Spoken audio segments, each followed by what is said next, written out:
And a good football Monday, Birds fans. Appreciate you streaming on in with us here on Birds 365. You got your Mac and Mac duo, John McMullen and Jody McDonald, here to hang with you for the next couple hours. Couple good guests coming your way, and a pretty good practice recap from our guy, John McMullen, boots on the ground down there at Eagles practice, sweating it out on Friday. But not too shabby yesterday, Johnny Mac. I got outside at about 10:30, 11 o'clock yesterday. I said, oh, nice day today. Eagles must be putting in some good work. It was beautiful. Longest practice they have. So, yeah, that wasn't because of the weather. That's just the schedule. But, yeah, it was beautiful. You can't complain, especially after Friday. It was oppressive, as they say, to say the least. That's what summer practices are all about. You get some work in now, it'll make you stronger come December, right? Yeah, that's the theory, but the NFL has changed. We talk about it all the time. You know, I was just reading about Mike McDaniel in Miami. He's shifted gears toward more of an Eagle philosophy, I see from some of the reporters down there. So, I mean, it's not just the Eagles. They tend to be ahead of the curve, and now it seems like a lot of teams are following their lead. Maybe not to the extent, but similar type of things, because significant change for him down there. And it's very similar to what the Eagles are doing, you know, have a practice day, then a rest or a walkthrough or not, and try to keep those doubled up days as slim as possible, as few as possible, which seems to be the Eagles' thought process as well. Might have something to do with Jalen Ramsey not being able to play till December now because he got hurt in a practice.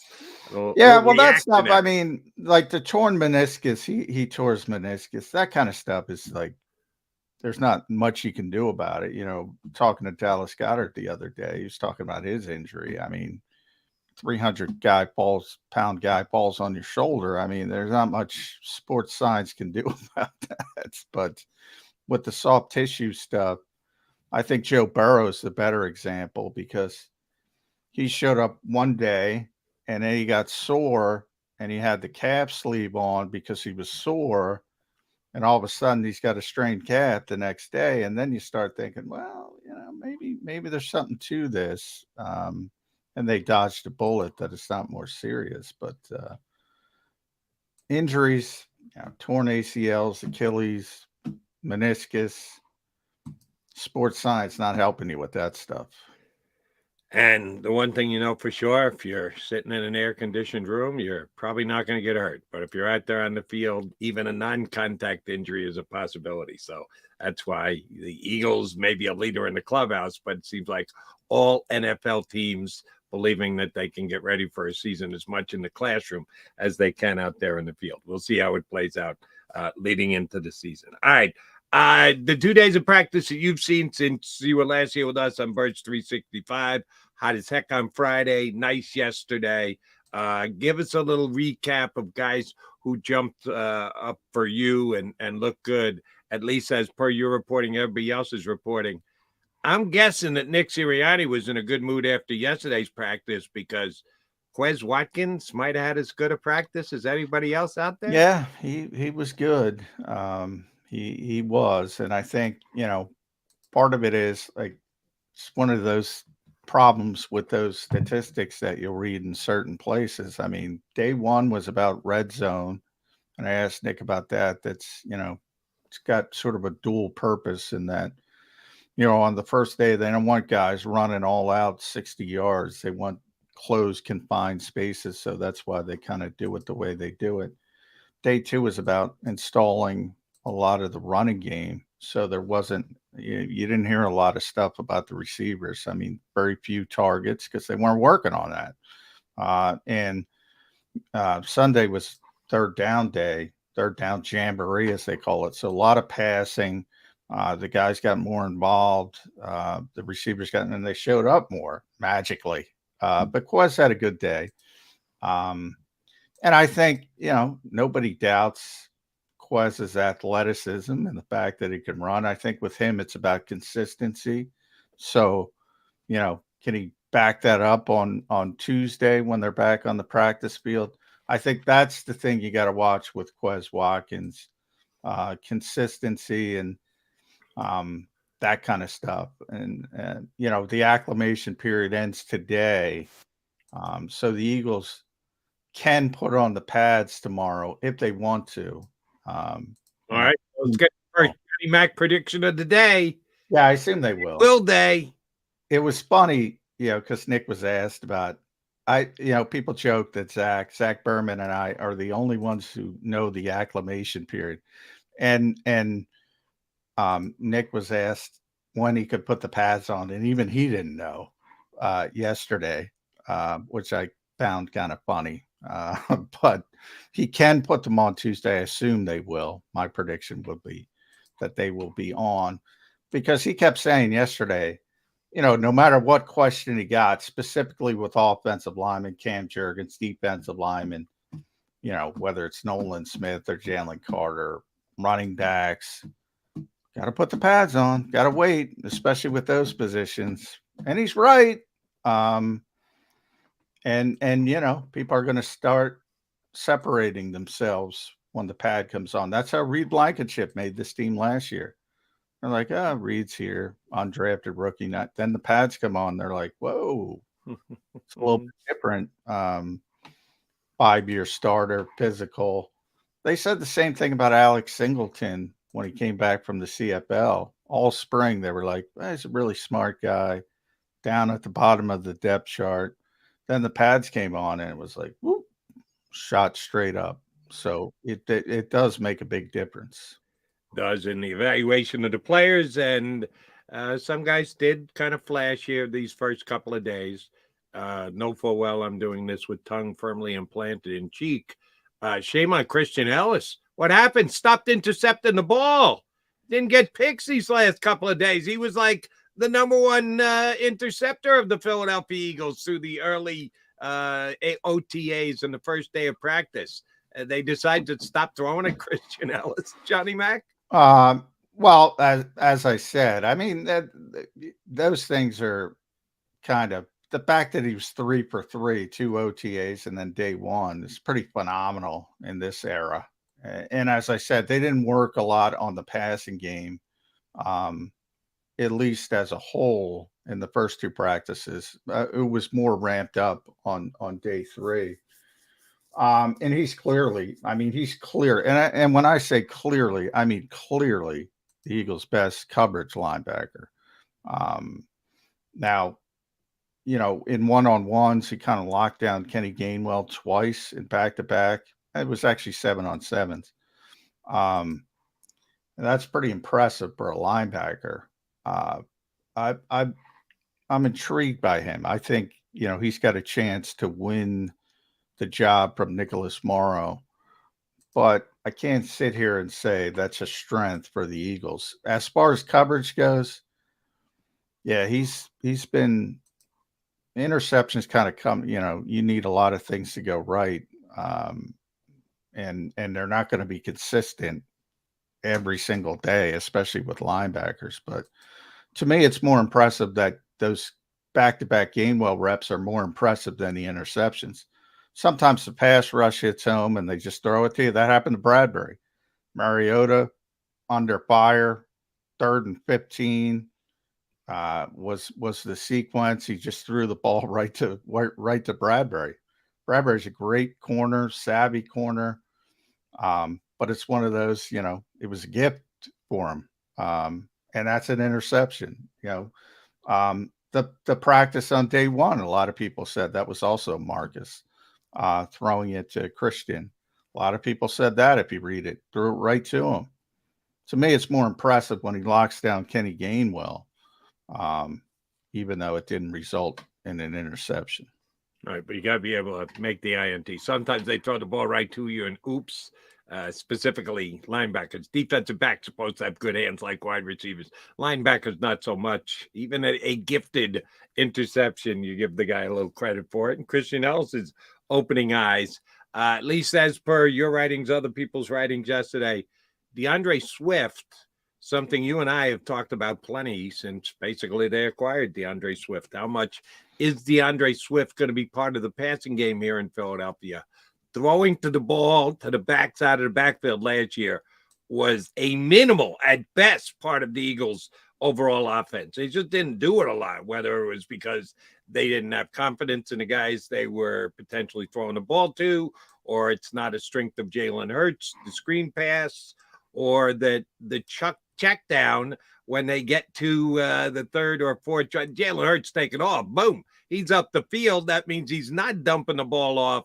But DeAndre Swift has opened some eyes. So do you believe that the Eagles will work hard at making guys out of the backfield, mostly Swift, but Gainwell as well, a bigger part of the offense this year than it was last year? Yes and no. I think there'll be more design plays for DeAndre catching the football. But obviously, when you have A.J. Brown, Devontae Smith, Dallas Goedert, it's not going to be, any kind of focus. What I have noticed is that they're trying to get him involved. Like yesterday, they essentially started practice after individuals working on bubble screens. My favorite play, ugliest play in football, maybe besides the tush push. But and they weren't very good at that last year. One of the few things they weren't good at. And I don't think anybody's that good at it, but it's become a staple in the NFL. And I think he's got a better chance to make something of those plays than some of the people they were using on them last year, because he's a running back. He's got the ability to make that first guy miss. That's what you got to do on that play. Essentially, you got to make somebody miss, and all of a sudden, especially if you can ramp up the speed, you might have something. And I think he can do that. So I think there's going to be more design plays for him. You and I have talked about it. We're on the same page with that. I just don't think Jalen Hurts is a dump off guy. So I don't think there's going to be a lot of dumping it off to the back. But it will increase design plays for the running back as a receiver will increase, because DeAndre can do it. And he's already proven he can do it in Detroit. He's already proven he can do it here the first couple of days. He's legit. He's a really good receiver coming out of the backfield. So I think they will utilize it. But again, you have a pecking order, and the design of this offense is to get the ball. And A.J. Brown has looked unbelievable. Just if somebody at that level can get better, he's done it. And we know Devontae and how good he is. And we know Dallas Goedert and how good he is. I mean, that's the focus of this offense. And Nick says it constantly. Those are the three guys the passing offense is built upon. That's not changing. But balance is a key. What can make those guys on the outside even more effective is if you can't cheat on them, if you have to protect against the fact that you're going to throw the ball to a guy out of the backfield every once in a while. If you know it's going downfield every single play, you sit back more in zone and double coverage, and you cheat a safety that way. When you actually have to play a fair and balanced defense, it gets even tougher to stop those studs on the outside. So I can see where the Eagles would like to add a little bit more to it, and the guys out of the backfield getting the ball via the air. And I'll disagree with your statement on the ugliest play in football being the bubble screen. It all comes down to how it works. If you hit on a bubble screen, you get the right block, you get the receiver to make that first man miss. Oh, it's going to be a beautiful play. It can be a yeah, but that's what I'm talking about, Jody. Yeah, I know that, but the percentage of it working is not great. So yeah, when you hit it, unless you have that hormone in your body that makes you forget things, it doesn't make me forget the 12 times it didn't work. So I think you're suggesting 11 times it's a failure, once it's I don't like that percentage. Especially when you have. I don't agree with 11 out of 12 being a failure. I might be exaggerating for a fact, but 11 out of 12 is a failure. Yeah, I mean, come on. I don't think that would be the actual. Yeah, it doesn't work a lot, and it hasn't worked a lot for this particular team. And it's become a staple in college football, and it's ugly there. And it's either ugly for the offense or defense, because either you're so god awful defensively, like you're a Big 12 team, you can't stop a simple play, or you have no imagination on offense and you can't go to anything else. So you keep doing the same thing. You know me, in the modern sports, it's a math. And I've talked about this at length with Shane Steichen, who I love. So it's not like it's a math equation. You got an extra man, you take advantage of it. You often get out of the play you called because you see, oh, we got an advantage, and just throw it out there and hope somebody hits the block. It's sort of like it's the ugly part of modern football, because you don't have a lot of practice time. We talk about that ad nauseam. So you try to get things accomplished that are easier to do and easier to teach, because you don't have the time to teach the really involved stuff, the Bill Walsh stuff, all that kind of stuff. So I get it, but it's not pretty aesthetically. Can it work? Yes. Aesthetic. I'm just talking pure aesthetics. That's what I'm talking about. It's an ugly Right. football play. And I disagree with your characterization. It all comes down to how the play goes. When it works, I think it's a very pretty play. I think it's a very exciting play. When it fails, it's as ugly as all get out. Yes, you and I are in agreement on that, but I think there's you're rolling the dice. Maybe not 50-50, but 60-40. Surely not 95-5. If you have good players who can do what is required on a bubble screen, it can be a really effective play. And maybe DeAndre. Well, I want to see the team that's successful 60, maybe a college team, maybe, maybe Alabama playing Wofford. Maybe they're successful 60% of the time with that nonsense, but not at the NFL level. I'd love to see a team succeed on that thing 60% of the time. Ain't happening. Yeah, it's a 40-60. I'm with you. More often than not, it's not as effective, but it can be effective. You just got to have the right guys on the field, one of which may be DeAndre Swift, which, oh, by the way, on my CBS show this weekend, I got some pushback from Lion fans when I continued to say I think the Lions are a little overhyped and overrated coming into the season. So I guess we got a good Detroit affiliate, so I got a little bit of a pushback from Detroit people. I'll go on record right here, right now. DeAndre Swift will put up better numbers this year than Jahmyr Gibbs. And the Lions had a pretty good backfield grouping last year with Williams with all the touchdowns to DeAndre Swift, and they said, we're moving off both of them. Why? I'm not altogether too sure. And, oh, by the way, drafting Jahmyr Gibbs. Now, you got him for 5 more years, and the whole throw the tag on him if you want that the NFL went through this year with Jacobs and Saquon and the like. I get it. You got control of him for that much longer, and DeAndre was on his last year of his contract, but he's making half of what Jahmyr Gibbs is making this year, counting on the cap. Half. And Jahmyr Gibbs hasn't had an NFL carry yet.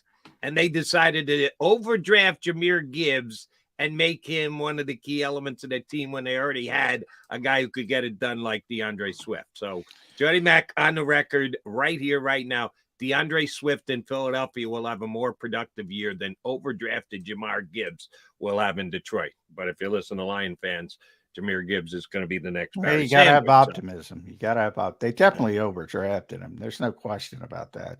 But Lions fans will argue they overdrafted DeAndre Swift at the top of the second round because he didn't, he topped out at whatever it was, 613 yards, I think, as a runner.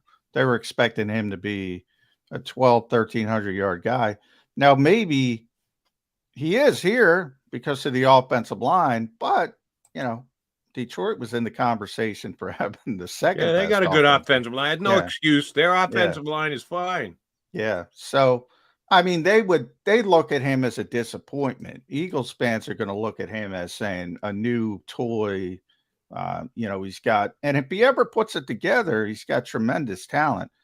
But to be fair to the Detroit fans, he never put it together in Detroit for what they were expecting. And expectations, we talk about that a lot with Derek Barnett.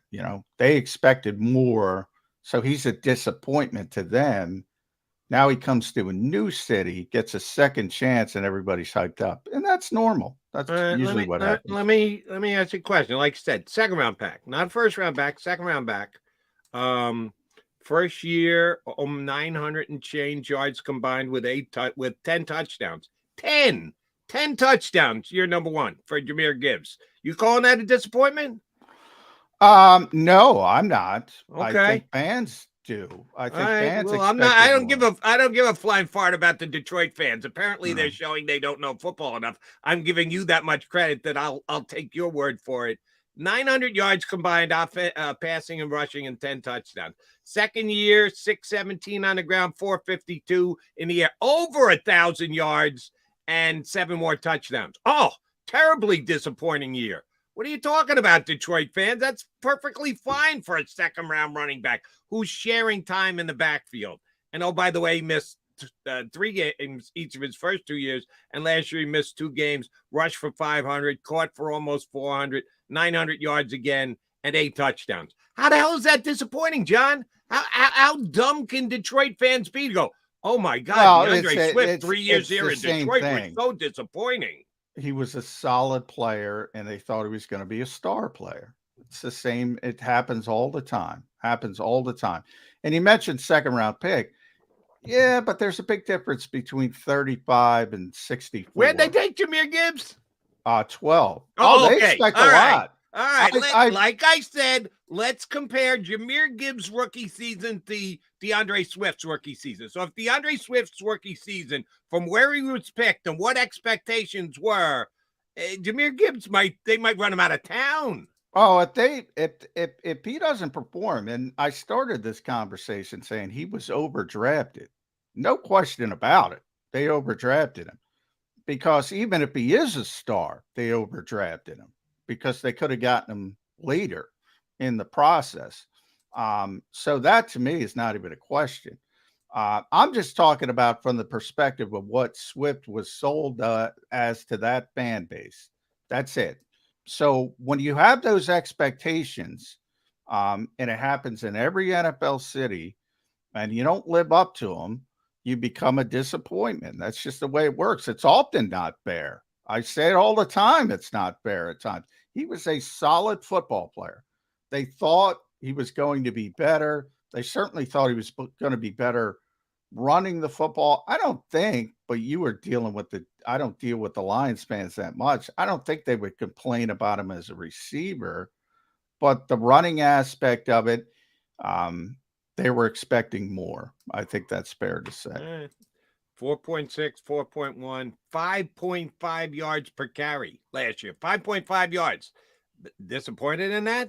Well, when was the last time the Lions won? They won 1 playoff game in 40 years? Oh, yeah, it's all Jahmyr Gibbs. It's all DeAndre Swift fault and the underachieving 3 years. Well, I don't think they said all, but if you take a kid 35, forget about Jahmyr Gibbs. You take any running back 35, any team in the NFL, you expect that guy at some point to be a bell cow. You expect that guy to be your number one back, your lead back, whatever terminology you want to use. That's the expectation at that position in this era. 35 is essentially you're a top running back. It's weird when you're drafted at 12. It's even weirder when you're drafted at 8, as we see with the devaluation of running backs all over the league. If you're picked at 35, any team, any city, if the Eagles did it, they took Miles at 53, expecting him to be a lead back. Any back, any city, if you're taking at 35, you got to be a lead back. And I think he was a lead back. They just decided to throw the ball as often as they did because a lot of times they were losing football games. Jamal Williams was their lead back last year. I mean, there's no question about that. He was the guy. He was the traffic. He was the touchdowns. Now, why did they move on from him and sign David Montgomery for more money? Maybe they think the tread was off the tire. It didn't make a lot of sense. By no estimation was he the lead back in Detroit. And he's a good player, but you got to be fair to the Lions fans as well. and they were expecting more, so the expectations always skew things. All right, so let me get this right. Jamal Williams was their lead back, and he surely was. Many more carries, more yards, and more touchdowns. Even though DeAndre had 8, Jamal Williams had 17.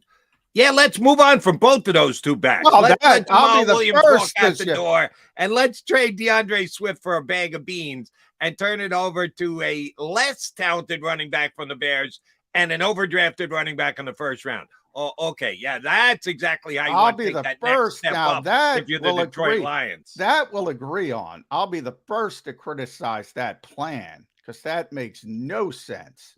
You got a guy who carried it, as you mentioned. I'm looking up 262 times, over 1,000 yards, 17 touchdowns. You got a great receiver, great third down back, and he's got one more year. I don't know why they didn't play it out. That I agree with you. Those are two different conversations in my mind.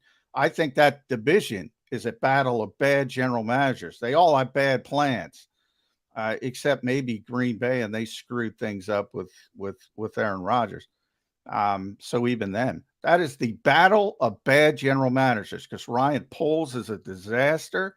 I don't know what the hell Quessie's doing in Minnesota. I don't know what he's doing. Nothing he does makes any sense whatsoever. And you just bring up Brad Holmes, and obviously Brian Gutekunst, screws up the relationship with maybe the best quarterback in a generation.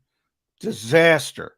You talk about Howie Roseman having an advantage. That whole division is a disaster from a general manager standpoint. That's the point I tried to make on Sunday was the Lions are supposedly this team that's ready to take this step up. Third best team potentially in NFC. Show it to me first. And I don't necessarily like the moves they made this offseason, one of which the Eagles will benefit from by getting DeAndre Swift here in town. All right, Jody McDonald, John McMullen, Mac. There he is. Another finely coiffed young man to join the show. Doesn't take much to be finally coiffed on this show. That would be Jeff Kerr from CBSSports.com. He's up next on Birds 365.